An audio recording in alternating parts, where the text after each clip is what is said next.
नमस्कार मित्रांनो, माझं नाव रवींद्र पवार. या पॉडकास्ट सिरीजमध्ये मी खूप साऱ्या गोष्टींवरती बोलण्याचा प्रयत्न करतो जेणेकरून तुमच्या आयुष्यात त्याच्यामुळे फरक पडेल.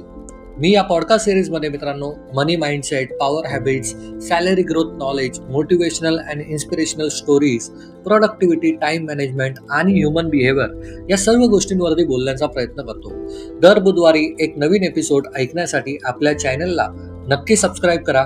आणि आता आपण जाऊया आपल्या आजच्या विषयामध्ये. गैरसमज. गैरसमज हा एक असा विषय आहे मित्रांनो, ज्याच्यामुळे आज जगातले भरपूर लोक त्रस्त आहेत.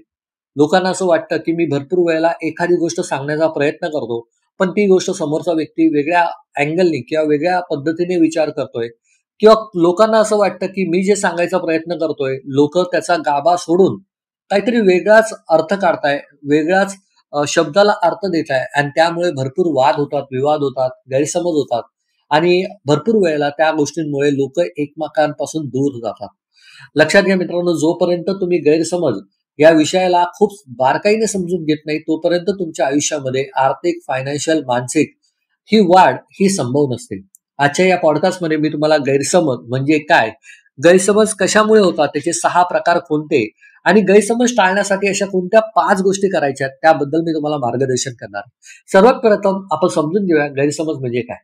जसं तुम्हाला माहिती आहे, गैरसमज हे दोन शब्दांपासून मिळालेले एक शब्द आहे. पहिला शब्द आहे तो म्हणजे गैर, आणि दुसरा शब्द आहे तो म्हणजे समज. आपण जेव्हा गैर आणि समज या दोन्ही शब्दांना एकत्र करतो तेव्हा तो शब्द गैरसमज बनतो. याचा अर्थ काय? जेव्हा एखादी व्यक्ती समजाच्या अर्थाला, म्हणजेच एखादी व्यक्ती जर तुमच्या अंडरस्टँडिंगला किंवा तुम्ही जे सांगायचा प्रयत्न करताय, तुम्ही जे समजवण्याचा प्रयत्न करताय, त्या समजवणं बाजूला करते किंवा गैर करते, त्याला गैरसमज बोलतो. इंग्रजीमध्ये याला मिसअंडरस्टँडिंग म्हणून म्हटले जाते. आपल्या प्रत्येकाला कळालं पाहिजे, जोपर्यंत समोरचा व्यक्ती किंवा तुम्ही एखाद्या गोष्टीला समजून घेणार नाही, एखाद्या गोष्टींमधनं समजण्याचा जो अर्थ आहे किंवा सांगण्याचा जो अर्थ आहे तो आपण बाजूला काढतो, तोपर्यंत ती गैरसमज तयार होत राहते.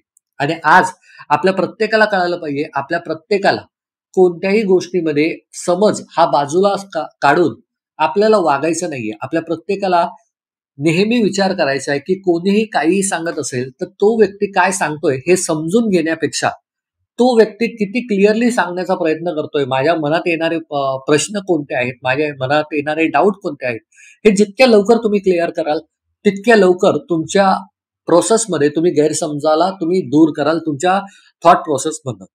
आता आपल्याला हे कळावं लागेल गैरसमज म्हणजे काय, आणि गैरसमजाच्या नंतर आपल्याला हे कळावं लागेल की अशा कोणत्या 6 गोष्टी असतात ज्याच्यामुळे तुमच्या आयुष्यामध्ये गैरसमजाला थारा मिळतो.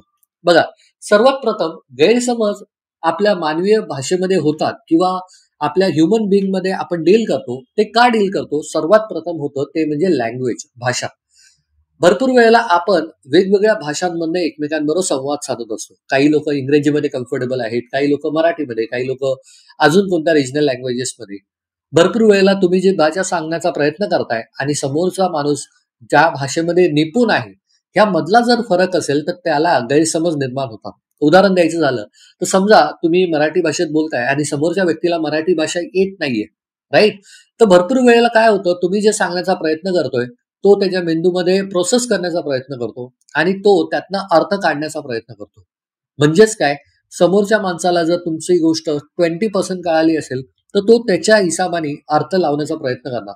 आता इकडे भाषा हा सगळ्यात मोठा बॅरियर आहे, आणि जोपर्यंत तुम्ही तो बॅरियर बाजूला करत नाही तोपर्यंत तो गैरसमज हा कमी होणार नाही. मग तुम्हाला काय करायचंय, तुम्ही जेव्हा कधी एखाद्या व्यक्तीबरोबर डील करत असाल, एखाद्या व्यक्तीबरोबर कोऑर्डिनेट करत असाल, तुमच्या प्रत्येकाला नेहमी विचार कसा करायचा आहे की मी समोरच्याची भाषा काय आहे किंवा समोरच्याची प्रिफर्ड लँग्वेज काय आहे. समजा मी एखाद्या व्यक्तीबरोबर डील करतोय आणि त्या व्यक्तीबरोबर त्याची लँग्वेज आहे मराठी, हिंदी, इंग्रजी, ह्या 3 लँग्वेज त्याला येतात. त्या 3 लँग्वेज पैकी कोणती लँग्वेज त्याला कम्फर्टेबल आहे? जर समजा समोरच्या व्यक्तीला ही हिंदी ही भाषा कम्फर्टेबल असेल तर मी हिंदीमध्ये त्याला ते कम्युनिकेट करता आलं पाहिजे. कारण जोपर्यंत तुम्ही त्याच्या भाषेमध्ये समोरच्या व्यक्तीच्या भाषेमध्ये कम्युनिकेट करणार नाही तोपर्यंत तो व्यक्ती हा समजून घेणार नाही, आणि जर समजून नाही घेतल्या गोष्टी तर त्याला गैरसमज मानलं जातं. नंबर 2 कारण ते म्हणजे आपल्या प्रत्येकाला कळालं पाहिजे, आपल्या प्रत्येकाचा बॅकग्राऊंड हा वेगवेगळा आहे. तुमचा लहानपणीची तुमची जी चालढाल आहे किंवा लहानपणीचं जो तुमचं रहन-सहन आहे, ते प्रत्येक व्यक्तीप्रमाणे वेगवेगळे असतं. आपल्यामध्ये जोपर्यंत कल्चरल डिफरन्स या गोष्टीला आपण महत्त्व देत नाही, तोपर्यंत आपल्यामध्ये गैरसमज क्रिएट होणार. आता आपल्याला प्रत्येकाला कळालं पाहिजे मित्रांनो, कल्चरल डिफरन्स म्हणजे काय? तर सांस्कृतिक फरक. म्हणजेच काय? प्रत्येक भाषेमध्ये, प्रत्येक संस्कृतीमध्ये एका गोष्टीचे अनेक अर्थ आहेत. आपण जेव्हा कधी एखाद्या व्यक्तीला कम्युनिकेट करण्याचा प्रयत्न करतो, आपल्या प्रत्येकाला कळालं पाहिजे, ज्या व्यक्तीबरोबर मी डील करण्याचा प्रयत्न करतोय किंवा ज्या व्यक्तीला आपण काही समजवण्याचा प्रयत्न करतोय, त्याच्या भाषेमध्ये किंवा त्याच्या कल्चरल कल्चरल डिफरन्समध्ये हा बेसिकली शब्दाचा अर्थ काय असेल किंवा मी जे सांगण्याचा प्रयत्न करतोय, हे त्यांच्या कल्चरमध्ये ॲक्सेप्टेबल आहे की नाही? आणि भरपूर वेळेला आपण जर ते केलं नाही, तर कल्चरल डिफरन्समुळे आपल्या दोघांमध्ये किंवा समोरच्या व्यक्तीला जे आपण सांगण्याचा प्रयत्न करतोय, त्याच्यामध्ये तफावत निर्माण होते. त्यामुळे गैरसमज निर्माण करण्याचे जर तुम्हाला टाळायचं असेल, तर तुम्हाला दुसरी गोष्ट लक्षात घ्यावी लागते, ती म्हणजे cultural difference. Number 3 personal ego, अहंकार किंवा पर्सनल प्रायोरिटी. आपल्या प्रत्येकाला कळायला पाहिजे, आपल्या प्रत्येकाच्या प्रायोरिटीज असतात. आज तुम्हाला एखादी गोष्ट करायची आहे, पण समोरच्या व्यक्तीला ती गोष्ट करायची नसेल, तर तो प्रायोरिटीचा विषय येतो. म्हणजेच काय, आता जर समजा तुम्ही ऑफिसमध्ये काम करताय आणि तुम्ही एका डिपार्टमेंटमध्ये दुसऱ्या डिपार्टमेंट बरोबर कोऑर्डिनेट करताय आणि दुसऱ्या डिपार्टमेंटची ऑलरेडी काही प्रायोरिटीज आहे आणि तुमची प्रायोरिटी ही वेगळी आहे. जर तुमच्या दोघांच्या प्रायोरिटीमध्ये अंतर असेल ना, तर तो तुमच्या डिफरन्सेसचं कारण ठरतो. कारण लक्षात घ्या, जोपर्यंत तुम्ही त्यांना हे सांगत नाही की बाबा ही गोष्ट तुमच्या हेतूने किती दृष्टिकोनातनं किती इम्पॉर्टंट आहे, तोपर्यंत तो गैरसमज दूर होणार नाही. भरपूर वेळेला लोकांना काय वाटतं की बाबा मला हा व्यक्ती पुश करतोय, मला हा व्यक्ती धक्का मारतोय, हा व्यक्ती मला प्रायोरिटी माझी बदलण्याचा प्रयत्न करतोय. पण आपल्याला त्या व्यक्तीला ती गोष्ट समजावून सांगायची आहे की बाबा मी ही गोष्ट का करण्याचा प्रयत्न करतोय. की ह्या गोष्टींना तुम्ही जोपर्यंत लक्ष देणार नाही, तोपर्यंत तुम्ही गैरसमजातनं बाहेर पडणार नाही. चौथी गोष्ट आहे मित्रांनो, ती म्हणजे पूर्वग्रह. पूर्वग्रह म्हणजे काय? तर प्रिज्युडाइज. आपल्या प्रत्येकाला कळायला पाहिजे, आपण मानव आहोत आणि जेव्हा आपण मानव आहोत, ह्युमन बीइंग आहोत, आपल्या प्रत्येकाच्या मनामध्ये काही ना काही पूर्वानुग्रह असतात. म्हणजे एखाद्या व्यक्तीच्या बाबतीत, एखाद्या कंपनीच्या बाबतीत, एखाद्या मार्केटच्या बाबतीत आपण आपल्या मनामध्येच काही ना काहीतरी प्रिज्युडाइज किंवा पूर्वानुग्रह तयार करतो. आणि जेव्हा आपल्या मनामध्ये आपण पूर्वानुग्रह तयार करतो, तेव्हा 90% of the times we are going to behave in the same way. आपण त्याच पद्धतीमध्ये बिहेव करणार आहोत. म्हणजे एखादं उदाहरण द्यायचं झालं, तर एखाद्या व्यक्तीला जर समजा तुम्ही असं विचार केलं, की ही व्यक्ती सपोर्टिव्ह नाहीये आणि ती व्यक्ती कितीही सपोर्टिव्ह आली, तरी आपण त्या व्यक्तीला ती व्यक्ती सपोर्टिव्ह नाही या दृष्टिकोनातनं बघणार. मग जर आपल्याला एकमेकांमधला गैरसमज दूर करायचा असेल, तर आपल्याला पूर्वानुग्रह किंवा प्रिज्युडाइज हा स्वभाव बदलावा लागतो. भरपूर लोकांना गैरसमज होतात, कारण गैरसमजामध्ये सगळ्यात मोठं कारण काय? एक व्यक्ती, आयदर तुम्ही किंवा समोरची व्यक्ती, ही कुठेतरी प्रिज्युडाइज काहीतरी मनामध्ये धरून बसलेली असते आणि त्या व्यक्तीला ती मनातली गोष्ट सोडावी लागणार. जोपर्यंत ती गोष्ट सोडणार नाही, तोपर्यंत तो गैरसमज दूर होणार नाही. नंबर 5 आपल्या प्रत्येकाला कळायला पाहिजे, आपण जेव्हा काम करतो, आपण जेव्हा मेहनत करतो, कष्ट करतो, राइट?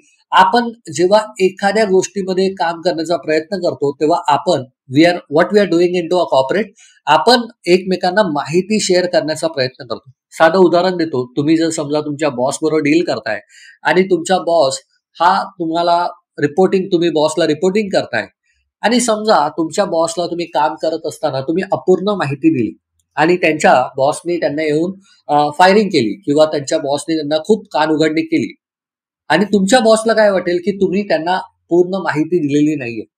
5वी गोष्ट जी गैरसमजाला जन्म देते, ती म्हणजे अपूर्ण माहिती. आपल्या प्रत्येकाला कळायला पाहिजे, जोपर्यंत आपण अपूर्ण माहिती आयुष्यभर देत राहू, तोपर्यंत समोरचा व्यक्ती आपल्याला हा चुकीचा समजणार, गैरसमज होत राहणार. त्यामुळे अपूर्ण माहिती ही तुम्हाला टाळायची आहे. आणि 6वी आणि महत्त्वाची गोष्ट म्हणजे आपल्या प्रत्येकाच्या मनात काही ना काहीतरी भावना असतात. मग त्या सकारात्मक असतात, नकारात्मक असतात. आपले मूड स्विंग्स होतात. आपल्या मूड स्विंग्सला आपल्याला आवरता आलं पाहिजे. जोपर्यंत आपल्या मनातले राग, भीती, लोभ, आमिष, राइट? ह्या सगळ्या गोष्टी आपण दूर सारत नाही आणि आपण न्यूट्रल होत नाही, तोपर्यंत आपण लोकांना आपल्या मनातल्या प्युअर सोल बरोबर कनेक्ट करणार नाही. गैरसमज टाळण्याचं सगळ्यात मोठं कारण काय आहे किंवा सगळ्यात मोठं उत्तर काय आहे? तर तुम्ही लोकांना तुमच्या स्वतःच्या मनासोबत जोडता आलं पाहिजे. जोपर्यंत लोकांना तुम्ही गैरसमज दूर करणार नाही किंवा लोकांना तुम्ही एका पेजवरती आणून जास्त लोकांना एकाच पद्धतीने तुम्ही समजवू शकणार नाही, तोपर्यंत तुम्ही ग्रोथ नाही करणार. बघा, लक्षात घ्या, या जगामध्ये 750 करोड लोक आहेत. 750 करोड लोकांचे 750 करोड मेंदू आहेत. आणि जर ते 750 करोड लोक 750 करोड मेंदूप्रमाणे वेगवेगळ्या प्रकारचे विचार करत असतील, how it would be difficult for you to communicate with people. So you cannot control other people behaviour, but you can control your own behaviour. आपल्या प्रत्येकाला कळायला पाहिजे, आपण जगाला कंट्रोल करू शकत नाही. जर गैरसमज होत आहेत तर मला माझ्या स्वतःमध्ये कंट्रोल करायचं आहे. नाव, आता गैरसमज टाळण्यासाठी आज तुम्हाला काय करायचे? 5 गोष्टी करायच्या ज्या तुम्हाला आजपासून फॉलो करायच्या. या 5 गोष्टी तुम्हाला लिहून घ्यायच्या आणि आजपासून तुम्हाला फॉलो करण्यासाठी काम करायचे. नंबर 1, तुम्ही जे काही बोलाल, जे काही सांगण्याचा प्रयत्न करा ते स्पष्टपणे सांगा आणि संक्षिप्तपणे सांगा. याचा अर्थ काय? स्पष्ट म्हणजे काय? तर क्लॅरिटीने सांगा. राईट? जे काही बोलाल ते क्लॅरिटीने बोला. सेकंड, संक्षिप्तमध्ये म्हणजेच एकदम ब्रीफ मध्ये असलं पाहिजे. कोणतीही गोष्ट लांबलचक नसली पाहिजे, कोणतीही गोष्ट किचकट नसली पाहिजे समजायला. समोरच्याच्या मनामध्ये ती गोष्ट गेली पाहिजे. नंबर 2, दुसऱ्याच्या दृष्टिकोनाचे कौतुक करा. दुसऱ्याच्या दृष्टिकोन म्हणजे काय? त्यांचा जो काही पॉइंट ऑफ व्ह्यू आहे त्या पॉइंट ऑफ व्ह्यूला समजून घेण्याचा प्रयत्न करा. नंबर 3, आपल्या स्वतःच्या जे काही प्रिज्युडाइज माइंडसेट आहे किंवा आपल्या स्वतःच्या पूर्वग्रहाबद्दल जागरूक राहा. बघा, लक्षात घ्या, जोपर्यंत तुम्ही तुमच्या पूर्वग्रहाबद्दल जागरूक नसाल तोपर्यंत तुम्हाला कंट्रोल करायला, तुमचा गैरसमज कंट्रोल करायला खूप अवजड जाणार. नंबर 4, अपूर्ण माहितीवरती कोणतेच निष्कर्ष बांधू नका किंवा निष्कर्ष करू नका. एखादी माहिती तुम्हाला मिळाली, ती माहिती व्हॅलिडेट करण्याचा प्रयत्न करा. एखादी माहिती मिळाली तर ती माहिती किती सुधारित आहे ह्याचा प्रयत्न करा, जेणेकरून एकमेकांमधले वाद किंवा एकमेकांमधले गैरसमज दूर होतील. आणि नंबर 5, तुमच्या नकारात्मक भावनांना तुम्हाला आवर घालण्याचा प्रयत्न करा. तुमच्या मनामध्ये कदाचित एका माणसाबद्दल राग, भीती, लोभ किंवा एखाद्या व्यक्तीबद्दल चिडचिड असेल, पण ती तुमच्या स्वभावामध्ये येऊन न देता किंवा एखाद्या व्यक्तीला जज न करता तुम्ही डील करण्याचा प्रयत्न करा. आपण सर्वजण मानव आहोत. आपल्या प्रत्येकाच्या काही ना काहीतरी भावना आहेत आणि या भावना आपल्याला जिवंत ठेवतात. पण या भावनांना आवर घालणं हे देखील आपलंच काम आहे. आजच्या ह्या पॉडकास्ट सिरीजमध्ये मित्रांनो, मी तुम्हाला गैरसमज म्हणजे काय हे समजवण्याचा एक छोटा प्रयत्न केलाय. आजचा पॉडकास्ट तुम्हाला कसा वाटला हे नक्की कळवा.